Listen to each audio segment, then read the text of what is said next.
Okay, we were almost finished question number 26 when we ran out of time. We found the acceleration. All that remained was to find the time. It told us the delta D was 1.5 meters. It told us the VI was 0. And it wanted to know how long. So it's just like the one above. Delta D is equal to VI delta T, 1 half A delta T squared. This goes to 0. T squared is equal to 2 delta D over A. So 2 times 1.95 divided by 0.5071. That's meters. This is meters per second squared. You're going to get second squared. You're going to take the square root, get 2.773 seconds. Yes, there's more decimals, but I'm stopping there. All right, and then I gave you this sheet, and I asked you to do numbers 1 and number 3. I skipped number 2, just because it's just an inclined plane. It's not a multiple mass, so I figured if I only had limited ones I could give you, I wasn't going to waste it on just an inclined plane anymore. So number 1 is an Atwood machine. Okay, you have an M1, you have an M2. It tells us that M1 is a load of bricks, 15 kilograms, and M2 is a counterweight of 28 kilograms. And it wants to know when the system is released from rest, what is the upward acceleration of the bricks? All right, so obviously it's going to move down. 2 is going to move downward. 1 is going to move upward, so this will be positive, and this way here will be negative. So when we do sum of the forces is equal to M total A, it'll be Fg2 minus Fg1 equals M1 plus M2 times A. So A will equal M2G minus M1G over M1 plus M2.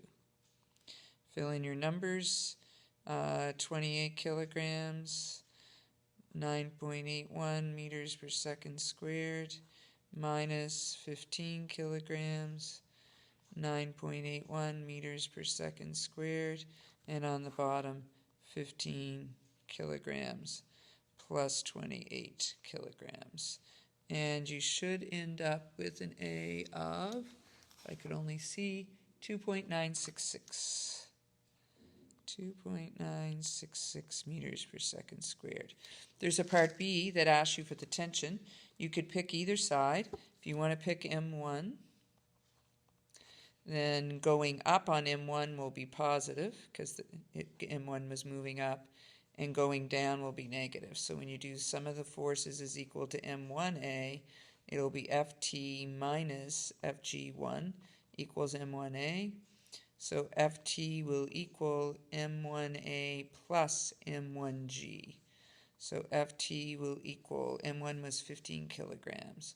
So 15 kilograms times that 2.966 meters per second squared plus 15 kilograms times 9.81 meters per second squared. And when you do this, you should get 191.64 newtons. If you did it on M2, it'd be exactly the same thing, except it would be Fg2 minus Ft equals M2A. Take the Ft to the other side, and it becomes M2G minus M2A equals Ft, and you shoed get 191 again. Okay, I also asked you to do number 2. I'm trying to save paper here. I have a half a sheet I didn't use. So, I asked you to do number 3, not number 2. A light rope is attached to a block with a mass of 4 kilograms that rests on a horizontal surface. Here's my horizontal surface, 4 kilograms. A light rope is attached to it, and if I was a betting nun, I'd say there was a pulley. The horizontal rope passes over a frictionless, massless pulley, and a block of mass M is suspended from the other end. When the blocks are released, the tension in the rope is 10 newtons. What is the acceleration, and what is the mass of block M? Okay, so if we look at our forces, this is going to be Fg, I'll call this 2. Frictionless. I had to read to see. It rests on a frictionless horizontal surface. So this is the only one. So when we do sum of the forces is equal to m total A, and I'm going to solve for A first, it'll be Fg2 is equal to m1 plus, and no, I'm not solving for A first, A. I can't do what I'm doing, because if I keep going here, I will have two unknowns. I don't know my A, and I don't know my M. So I can't do this. When you don't have a mass, you can't find the acceleration straight up on the system, and we said that today. Instead, you have to look on at the mass you know. So on M1.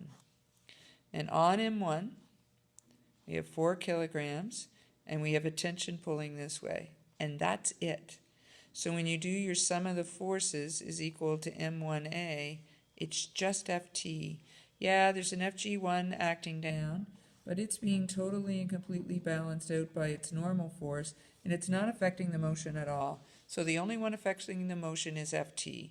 So Ft equals M1A, and I now can find A by dividing Ft by M1. So 10 newtons divided by 4 kilograms, that should be about 2.5 meters per second squared.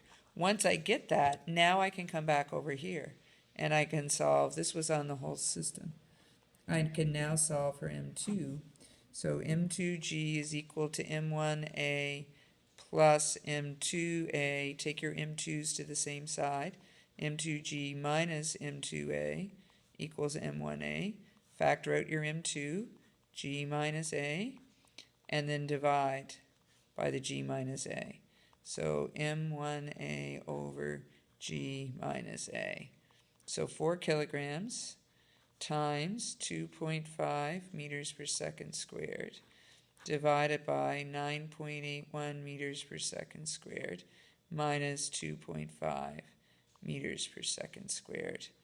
And when you do this, you should get 1.368 kilograms. All right? Very good. So now you're getting pretty good at Atwood machines and flat surfaces. Now it must be time to spice it up a little. So in the next video, we'll look at multiple masses on an inclined plane.